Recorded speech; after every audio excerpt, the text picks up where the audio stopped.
வணக்கம் பாலமுருகன். 2 நாளா காளியம்மாளை வச்சு பயங்கரமா அந்த லேடி பேசிருக்கக்கூடிய பேச்சுக்கு கடுமையான கண்டனத்தை தெரிவிச்சிட்டு இருக்கும் போது இந்த அயோக்கிய பைய சீமான் இருக்கான் பார்த்தீங்கல்ல, அவன் புதுசா அடுத்த உருட்ட ஆரம்பிச்சிருந்தான்.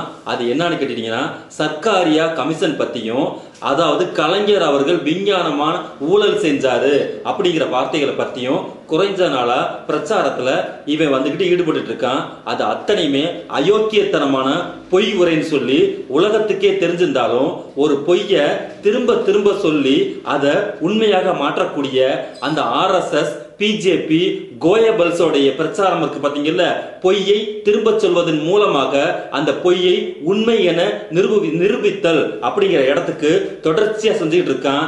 இந்த ஆம்பளை சீமான்னு சொல்லக்கூடிய இந்த காளியம்மாளும், அந்த பொம்பளை காளியம்மாள்னு சொல்லக்கூடிய இந்த சீமானும், கேடுகட்ட இந்த இழிப்பிறவைகள் 2 பேருமே அயோக்கியத்தனமா இந்த வார்த்தைகளை தொடர்ச்சியா அறிவித்து சொல்லிட்டு இருக்காங்க. அது என்னங்கிறதையும் பார்க்கலாம். எங்க அண்ணன் வந்து திருட்டு பையன் கேட்டு விட்டாராம் ஐயா கருணாநிதி அவர்களை. இப்ப திருடுறதுல 2 ரகம் இருக்கு. ஒண்ணு கண்ணு திறந்துட்டு இருக்கும்போது திருடுறது, இன்னொன்னு கண்ணை மூடி இருக்கும்போது திருடுறது. ஒரு 1500 சக்கரை மூட்டை, 1500 சக்கரை மூட்டை அது காணும், களவாண்டி தின்னுட்டாங்க. சர்க்காரியான ஒரு கமிஷன், ஒரு அதிகாரி வந்து விசாரிக்கிறார், எங்கெங்க சக்கரை மூட்டை? எறும்பு தின்றுச்சு. 1500 மூட்டை சர்க்கரைய எறும்பு தின்றுச்சு. உடனே இவரு அதிகாரி விழித்துக் கொண்டு, சரி சர்க்கரை எறும்பு தின்றுச்சு, சாக்க எங்க கணக்கு காட்டுங்க அப்படின்னு. சாக்க கரையான் தின்றுச்சுட்டாரு. இது நீங்க கற்பனைக்கும் 1500 சர்க்கரை மூட்டை காணா போச்சு. அதை வந்துகிட்டு சர்க்காரியா கமிஷன் வந்து விசாரணை பண்ணுச்சு. விசாரிக்கும் போது 1500 சர்க்கரை மூட்டை அது எல்லாத்தையும் எறும்பு தின்றுச்சு. சரி, ஓகே, அந்த சாக்கு எங்கன்னு கேட்டோம்னா அந்த சாக்க கரையான் தின்றுச்சு. இப்படின்னு ஒரு கேடுகட்ட எச்ச பொறுக்கிகள் பேசுறாங்கன்னா இதை விட கடைந்தெடுத்த கோழைத்தனம் வேற ஏதாவது இருக்க முடியுமா? ஏண்டா மரம் முண்டங்களே, சர்க்காரியா கமிஷனை பத்தின ஒரு பக்கத்தையாவது நீங்க முதல்ல வாசிருப்பீங்களாடா?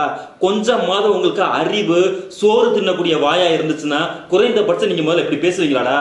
சர்க்காரியா கமிஷன் அமைக்கப்பட்டிருக்கக்கூடிய விதம் என்னன்னு கேட்டீங்கன்னா, டைரக்டா அந்த கமிஷன் என்ன அறிவிச்சிருக்குன்னு கேட்டா, இந்த ஊழலுக்கும் அந்த கமிஷனை முத நீங்க அமைக்கணும், அதை முதல்ல விசாரிக்கணும்னு சொன்னதே கலைஞர் தான். கலைஞர் மேல அளவுக்கு அதிகமான பயங்கரமான பொய் குற்றச்சாட்டை வந்துட்டு அந்த காலகட்டத்தில் எமர்ஜென்சியை ஆதரித்த எம்ஜிஆர் அவர்கள் குற்றம் சாட்டினார். அந்த நேரத்திலையும் கடுமையாக இந்திரா காந்தி கொண்டு வந்த எமர்ஜென்சியை கடுமையாக எதிர்த்த காரணத்தினால் ஒரு கமிஷனை அவர்கள் மீது ஏவினார்கள். அந்த கமிஷன்ல இருக்கக்கூடிய வார்த்தைகள் அனைத்துக்குமே கலைஞர் நின்று நிதானமாக பதிலளித்தார். ஒரு விஷயத்தை கூட அவர்கள் அளித்திருக்கக்கூடிய குற்றச்சாட்டில் நிரூபிக்கப்படவே இல்லை. ஆகவே இந்த சர்க்காரியாங்கிற அவர் வச்சிருக்கக்கூடிய அவர் பேர்ல அமைக்கப்பட்ட இந்த கமிஷன்ல அவர் சொல்லிருக்கக்கூடிய இறுதி வடிவம் என்னன்னு கேட்டீங்கன்னா, அத்தனையுமே இவர் மேல வைக்கக்கூடிய அபாண்டமான குற்றச்சாட்டு, ஒரு குற்றச்சாட்டு கூட நிரூபிக்கப்படவில்லை. ஆகையால் இந்த கமிஷனே பேஸ்ட் ஆனதுன்னு சொல்லி சர்க்காரியாவே உங்களுக்கு வந்து இந்த கமிஷனை வந்துகிட்டு பினிஷ் பண்ணிருக்காருன்னா, இதை கையில எடுத்துட்டு வந்து இவனுக்கு பேசுறானுங்கன்னா இவனுக்குள்ள எதை எடுத்துக்கிட்டு அடிக்கிறது அப்படிங்கறத ஒரு முக்கியமான விஷயம். அதாவது தன்னை ஒரு அரசியல் தலைவர் என்று சொல்லிக் கொள்கிற கேடுகட்ட இந்த பேடி பயல் இருக்கான் பாத்தீங்களா, இந்த சீமான், இவன் என்ன சொல்றான்னு கேட்டீங்கன்னா, குறைந்தபட்சம் ஒருவர் மீது குற்றச்சாட்டுகள் இருந்துச்சுன்னா அந்த குற்றச்சாட்டு சம்பந்தமான கேள்விகளை அரசியல் ரீதியாக நீ முன்வைத்தேன்னா அது ஒண்ணு தவறே கிடையாது. அந்த கேள்விகளுக்கும் அந்த குற்றச்சாட்டுக்கும் அந்த குற்றச்சாட்டுக்கு ஆளாகி இருக்கக்கூடியவர்கள் பதில் சொல்வது அரசியல் ரீதியான கடமை என்று நம்ம வச்சுக்கலாம். ஆனா ஒரு கமிஷன் இவர் மேல குற்றமே செய்யப்படவே இல்லை. இந்த இடத்துல விஞ்ஞான பூர்வமாக கருணாநிதி ஊழல் செய்தார் அப்படிங்கிற ஒரு வார்த்தையை பதிவே செய்யப்படாத ஒரு ஆவணத்தை ஒரு கமிஷனை எடுத்துட்டு வந்து தொடர்ச்சியாக அந்த காலகட்டத்தில் எம்ஜிஆர் என்ன கேவலமான செயலை செய்தாரோ அதே கேவலமான செயலை ஜெயலலிதா தன்னுடைய காலகட்டத்தில் எவ்வளவு அற்பத்தனமான விஷயத்தை கலைஞர் மீது அபாண்டமான பழியை சுமத்தினார்களோ அதை விட கேவலமாக இந்த கால் நக்கின்னு சொல்லக்கூடிய டயர் நக்கின்னு சொல்லக்கூடிய இந்த OPS எவ்வளவு கேவலமாக அந்த காரியத்தை செய்தார்களோ, திமுகவை கலைஞர் மீதும் எவ்வளவு வம்மத்தை கொட்டினார்களோ இப்போது அதன் எச்ச பொறுக்கியாக இருக்கக்கூடிய ஒரு கேடுகட்ட கடைந்தெடுத்த ஒரு கேடுகட்ட என்ன சொல்றது காசுக்காக எதை வேண்டுமானாலும் தின்னக்கூடிய ஒரு இழி பிறவியாக பன்றி பிறவியாக இருக்கக்கூடிய இந்த சீமான்கிறவன் இந்த வார்த்தையை எடுத்துட்டு வந்து பேசுறானா அதை எடுத்துக்கிட்டு வந்து அவன் எடுத்த வாந்தியை நக்கிக்கிட்டு வந்து இந்த காளியம்மாள்ங்கிற ஒரு லேடி பேசிருக்குன்னா இவர்களுக்கு குறைந்தபட்ச அறிவு அறத்தை பற்றி நாம் பேச வேண்டியதில்லை அறிவை பற்றி பேசுவோம். இந்த கேடுகட்ட இழிப்பிறவைகளை எடுத்து வைக்கக்கூடிய இந்த கேவலமான பேச்சை ரசிப்பதற்கும் கைத்தட்டுவதற்கும் இங்கே ஒரு கும்பல் கிளம்பி இருந்து அதை ரசிக்கிறது என்றால் இவர்களுக்கு குறைந்தபட்சம் பகுத்தறியும் சிந்தனை என்பது சுத்தமாகவே கிடையாது என்கிற ஒரு முக்கியமான இடத்துக்கு தான் நம்ம வர வேண்டியிருக்கு. ஆகையால எத்தனை முறை உங்களை செருப்பால் அடித்தாலும், எத்தனை முறை உங்களை கழுவி ஊத்தினாலும், எத்தனை முறை உங்களை காரி துப்பினாலும், எத்தனை முறை உங்களை புறக்கணித்தாலும், எத்தனை முறை உங்களை அம்பலப்படுத்தினாலும் உங்களுக்கு வெட்கமே உருவாகாது, உங்களுக்கு மானம் கிடையாது, உங்களுக்கு குறைந்தபட்ச ரோசம் கிடையாது. உங்களுக்கு காசுக்கு எதை வேண்டுமானாலும் விற்கக்கூடிய இழிப்பிறவிகள் என்பதற்கு இந்த காளியம்மாள் பேசிருக்கக்கூடிய பேச்சு ஒரு உதாரணம். அந்த உதாரணத்தை அந்த சீமான் 2 நாளைக்கு முன்னாடி பேசிருக்கக்கூடிய அந்த பேச்சை போதையை போட்டுக்கிட்டு வந்து வளர்ற அந்த பேச்சை ஒரு ரோல் மாடலா எடுத்துக்கிட்டு வந்து இந்த லேடி பேசுதுன்னா எந்த மாதிரி அரசியலை இவர்கள் இந்த தமிழ் சமூகத்திற்கு இவர்கள் விதைக்கிறார்கள் என்பதைத்தான் நம்ம புரிஞ்சுக்கணும்.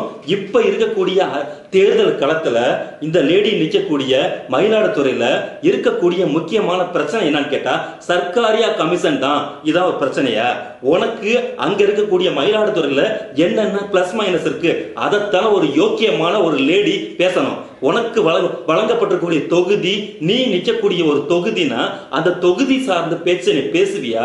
எங்க இருந்து ஒரு டிஎம்கே கவர்மெண்ட்ல இருக்கக்கூடிய அதுவும் 100% வந்து நிரூபிக்கப்படவே இல்லைன்னு சொல்லி கோர்ட் ஆவணம் இல்ல ஒரு கமிஷன் ஆவணம் அறிவிச்சு அந்த விஷயத்தை முடிவு பண்ணி முடிச்சு இன்னைக்கு வரைக்கும் ஆவணமாக இருக்கக்கூடிய விஷயத்தை எடுத்துக்கிட்டு வந்து அந்த விஷயத்தில் கருணாநிதி ஊழல் செய்தார் அப்படின்னு சொல்லி நீங்க சொல்றீங்கன்னா நீங்க எவ்வளவு பெரிய எச்ச பொறுக்கிகளா இருப்பீங்க.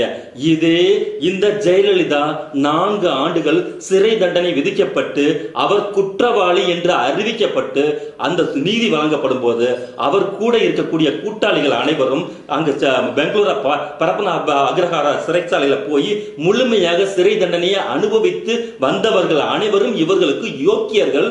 சின்னம்மா, பெரியப்பா, சித்தப்பா என்று உறவு முறை வைத்துக் கொண்டு கொண்டாடுவார்கள். இந்த பொறுக்கி, இந்த சோறே தின்றாத இந்த கேடுகிட்ட பொறுக்கி அந்த ஜெயலலிதாவை ஏற்றுக்கொள்வானாம், அந்த ஓபிஎஸ் ஏற்றுக்கொள்வானாம்.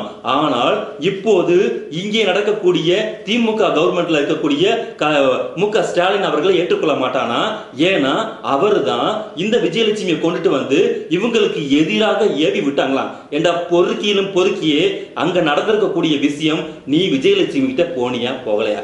இவ்வளவுதான் விஷயம். இந்த விஷயத்துக்கு பதில் சொல்வதற்கு யோக்கியதையற்ற பேடி இவன் இருக்கக்கூடிய முதலமைச்சரை வந்துகிட்டு பதில் சொல்லி வந்து குற்றம் சொல்லிட்டு இருக்கான். அதே மாதிரி ஊழல் ஊழல் ஊழல் சொல்லியே ஊழலில் மலிந்து திரிந்து ஊழலின் ஊற்றுக்கொண்டாக இருக்கக்கூடிய இந்தியாவே நாரின் நசம் குறைந்து கொண்டிருக்கிற இந்த பிஜேபி இடமும் RSS இடமும் எலும்புகளை வாங்கி கடித்து தின்று கொண்டிருக்கக்கூடிய அந்த எச்சில் ஒழுக இருக்கக்கூடிய எச்சில் வெறி பிடித்திருக்கக்கூடிய இந்த NTK நாய்கள் எல்லாருமே இன்னைக்கு ஊழல் அப்படிங்கிற 3 வருஷத்துல இங்க இந்திய கவர்மெண்ட்லயே தமிழ்நாடு கவர்மெண்ட் தான் சிறந்த நிர்வாகத்தை பெற்றிருக்கிறதுன்னு சொல்லி இந்தியா டுடே முதற்கொண்டு அத்தனை ஆய்வுகளும் நிரூபிக்கப்பட்டிருக்கக்கூடிய முதல்வர்களில் ஒருவர் முதல்வர் முக ஸ்டாலின் அறிவிச்சிருக்கக்கூடிய அந்த முதல்வர் மேல இவன் குற்றம் வாசித்துட்டு இருப்பான்.